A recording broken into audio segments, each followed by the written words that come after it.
ओम शांति।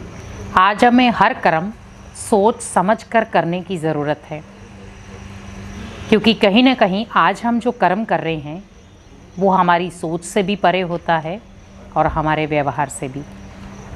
अगर हम कोई भी कर्म करें उसको सोच समझ कर ना करें तो उससे क्या होगा, जीवन हमारा नष्ट होगा। आज आप कोई भी कर्म कर रहे हैं लेकिन उसमें आपकी सोच नकारात्मक है तो वो कर्म आपको खुशी नहीं दे पाएगा। लेकिन अगर कोई कर्म आप कर रहे हैं लेकिन उसमें आपने सोच समझकर और बड़ी धैर्यता के साथ उस कर्म को किया है तो वो कर्म अनेक आत्माओं को जिए दान दे सकता है, खुशियाँ दे सकता है। तो उसके लिए पहले मुझे क्या करना है, अपने आप को दुआएं देनी है, सबसे बड़ा कर्म।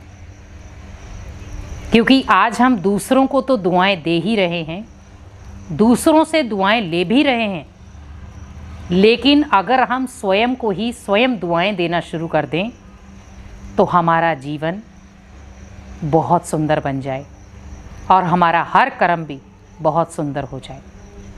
क्योंकि आज कहीं ना कहीं अगर हम अपने कर्मों की पहचान कर लें कि मेरा एक एक कर्म मेरे चरित्र को दर्शाता है, तो आपका चरित्र ही आपके चित्र को बनाएगा।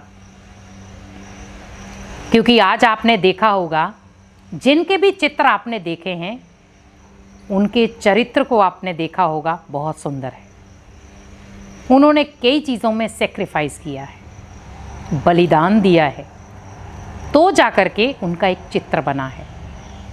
वैसे ही सोचें कि अगर मैं अपने कर्मों को सोच समझकर करूँगा तो मेरा चरित्र भी अच्छा और मेरा चित्र भी अच्छा और दुनिया के सामने मेरी छवि भी अच्छी। आज दुनिया में अपनी रिस्पेक्ट, अपनी पावर, अपना ओहदा बनाने की कितनी कोशिश कर रहे हैं हम, लेकिन कई बार कुछ ऐसे कर्मों के कारण हमारी छवि बिगड़ जाती है। तो छवि बिगड़ने का कारण क्या था, कर्मों में हम सोच समझ कर नहीं कर पा रहे। कर्म तो कर रहे हैं लेकिन उसमें सोच कमज़ोर है। तो वैसे ही सोचें कि अगर वो कर्म मैं सोच समझ कर करता तो ना तो मुझे दुख होता और ना मुझे मेरे जीवन में अशांति आती।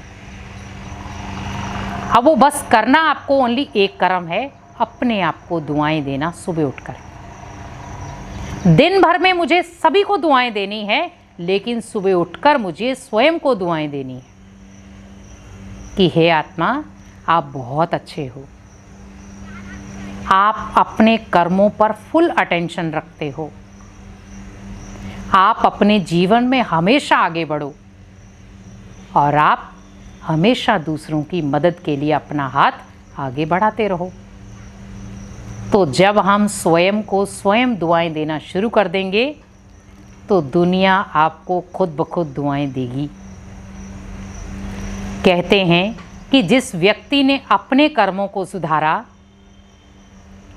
दुनिया उसके सामने नतमस्तक हो जाती है।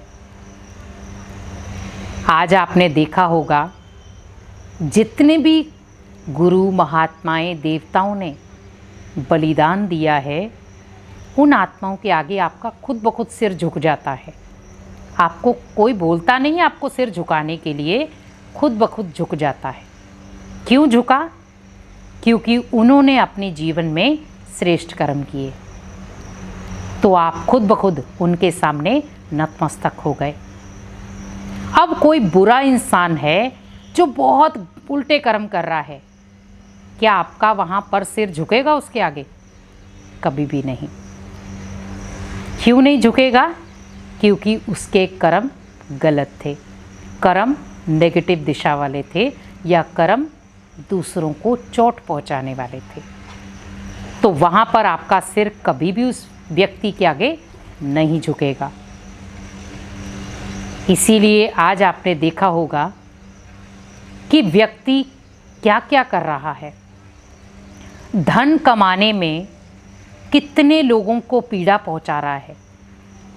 हम ये नहीं कह रहे आप धन ना कमाएं, लेकिन अपने स्वाभिमान को छोड़ करके धन कमाना ये धन कमाना नहीं है। जहाँ पर लोग पहले पेट के लिए कमाते थे, आज पेटियों के लिए कमा रहे हैं। जैसे कईयों को देखा है कि सारा दिन वो मेहनत करते हैं और रात होने तक वो शराब में धुत हो जाते हैं। सारी मेहनत की कमाई को वो उल्टे सुल्टे खान पान में या अपने जीवन के ऐशो आराम में उड़ा देते हैं। और फिर उनके मुख से यही चीज़ निकलती है कि दुनिया के मज़े ले लो। जीवन में आए हैं तो जो आनंद लेना है वो ले ले। अब आप सोचे, वो व्यक्ति के अंदर कोई आध्यात्मिकता नहीं है, कोई कर्मों की परख नहीं है, बस वो अपने जीवन को नशे में धुत, किसी को मार करके खाना या किसी को अपमान करना, उसके लिए कोई बड़ी बात नहीं है। क्योंकि आज आपने देखा होगा, आज हम कई बार कहते हैं कि हम जब नशा कर लेते हैं तो हमें हमारे अंदर जो उल्टी सुल्टी बातें होती वो डिलीट हो जाती है। अब हम आप ही से पूछ रहे हैं, कितने समय तक डिलीट होती है? क्या आप जब नशा कर लेते हैं, नशा करने के बाद जब आपका नशा उतर जाता है, क्या वो माइंड से आपकी बातें डिलीट हो जाती हैं? अगर हो जाती होती तो दुनिया पूरी नशे में झूमती। वो बात डिलीट नहीं हुई, वो बात ने आपके मन के अंदर घर कर लिया। वो आपके किसी न किसी ऐसे कोने पे जाके बैठ गई है जहाँ पर वो बार बार आपके जख्मों को खुरे देगी, बार बार वो बात को आपको रियलाइज़ कराएगी। क्योंकि जब आपके जीवन में या आपके शरीर के ऊपर कोई जख्म हो जाता है और रोज़ उसके ऊपर कोई ना कोई नमक डाल दे, वो जख्म भरेगा या वो जख्म ठीक होगा, ये आपको डिसाइड करना है। कभी भी वो जख्म ठीक नहीं होगा। तो सोचिए कि हम आखिर इन चीज़ों का सहारा ले ही क्यों रहे हैं? क्योंकि हमने पीना था तो कोई अच्छी चीज़ को पीते। भगवान ने कहा बच्चे ज्ञान अमृत पियो, वो तो नहीं पिया, हमने शराब की बोतलें पकड़ ली। भगवान ने कहा बच्चे सात्विक भोजन खाओ, हमने किसी को मार करके खाना शुरू कर दिया। आप सोचिए कि हम कर क्या रहे हैं और भगवान ने हमें क्या कहा था। आज देवियों के लिए बोलते, देवियों ने बलि मांगी। देवियों ने बलि कभी भी बकरे की नहीं मांगी है। हमेशा देवियों ने आपके मैंपन की बलि मांगी है कि ये जो मैं और मेरा है उसको मार दो तो आपका जीवन सुंदर बन जाएगा। लेकिन हमने बेचारे बकरे को मार दिया। मारा भी स्वयं, खाएंगे भी हम प्रसाद के रूप में। सोचिए, क्या वो देवियों का प्रसाद है? जब देवियों का व्रत रख रहे हैं उस समय हम प्याज लहसुन तक नहीं खाते, तो क्या देवियां आपको बकरा खाने के लिए बोलेंगी? खुद सोचिए आप। मीन्स हमारी हर चीज़ चेंज होती जा रही है। जब देवियों के दिनों में आप हर चीज़ का परहेज रखते हैं और फिर एक तरफ कह रहे हैं कि देवियों ने हमें ये चीज़ों को खाने के लिए बोला है। खुद आप थोड़ा सा जजमेंट करें। देवियों ने कभी आपको किसी को मार करके खाने के लिए नहीं बोला है। देवियों ने कहा मैंपन की बलि दो, मेरेपन की बलि दो। वो तो बलि दी नहीं, बेचारे बकरे की बलि दे दी। तो थोड़ा सा हमें समझना है। यहाँ पर कईयों को लग रहा होगा कि नहीं, बकरे की बलि देना शुभ है।